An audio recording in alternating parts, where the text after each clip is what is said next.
കുടലിലെ ഗുണകരമായ സൂക്ഷ്മജീവികളുടെ എണ്ണം കൂട്ടാൻ സഹായിക്കുന്ന ചില ഭക്ഷണങ്ങളെക്കുറിച്ചാണ് ഇന്നത്തെ വീഡിയോയിൽ പറയുന്നത്. നമ്മുടെ ലിസ്റ്റിലെ ആദ്യത്തെ താരം ഓട്സ് ആണ്. ഒരു സെർവിംഗ് ഓട്സിൽ 10 ഗ്രാം വരെ ഫൈബർ അടങ്ങിയിട്ടുണ്ട്. ഇത് നമ്മുടെ കുടലിലെ നല്ല ബാക്ടീരിയകൾക്ക് ഭക്ഷണം നൽകുകയും ഷോർട്ട് ചെയിൻ ഫാറ്റി ആസിഡുകൾ ഉൽപ്പാദിപ്പിക്കാൻ സഹായിക്കുകയും ചെയ്യും. ഈ ഷോർട്ട് ചെയിൻ ഫാറ്റി ആസിഡുകൾ ഇൻഫ്ലമേഷൻ കുറയ്ക്കാനും രോഗപ്രതിരോധ ശേഷി വർദ്ധിപ്പിക്കാനും സഹായിക്കും.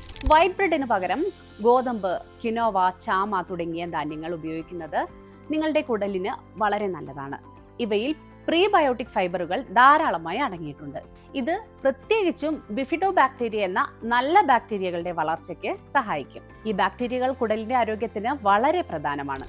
വിവിധ നിറങ്ങളിലുള്ള പഴങ്ങളായ ബെറികൾ, ആപ്പിൾ, പിയേഴ്സ് എന്നിവ ലയിക്കുന്ന ഫൈബറുകളുടെയും പോളിഫിനോളുകളുടെയും മികച്ച ഉറവിടമാണ്. ഇവ നമ്മുടെ കുടലിലെ ദോഷകരമായ ബാക്ടീരിയകളെ കുറയ്ക്കുകയും നല്ല ബാക്ടീരിയകളുടെ വളർച്ചയെ പ്രോത്സാഹിപ്പിക്കുകയും ചെയ്യുന്നു.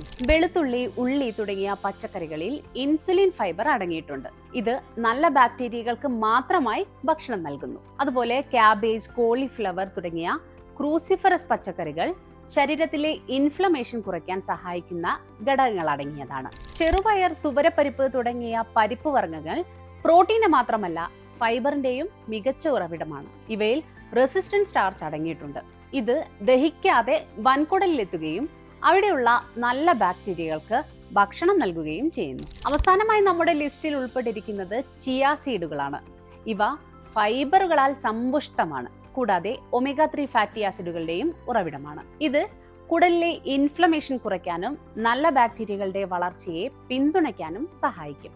കുടലിലെ സൂക്ഷ്മാണുക്കളെ ശക്തിപ്പെടുത്താൻ സഹായിക്കുന്ന ഫൈബർ അടങ്ങിയ ഭക്ഷണങ്ങൾ നിങ്ങളുടെ ഡയറ്റിൽ ഉൾപ്പെടുത്താൻ എപ്പോഴും ശ്രമിക്കുക.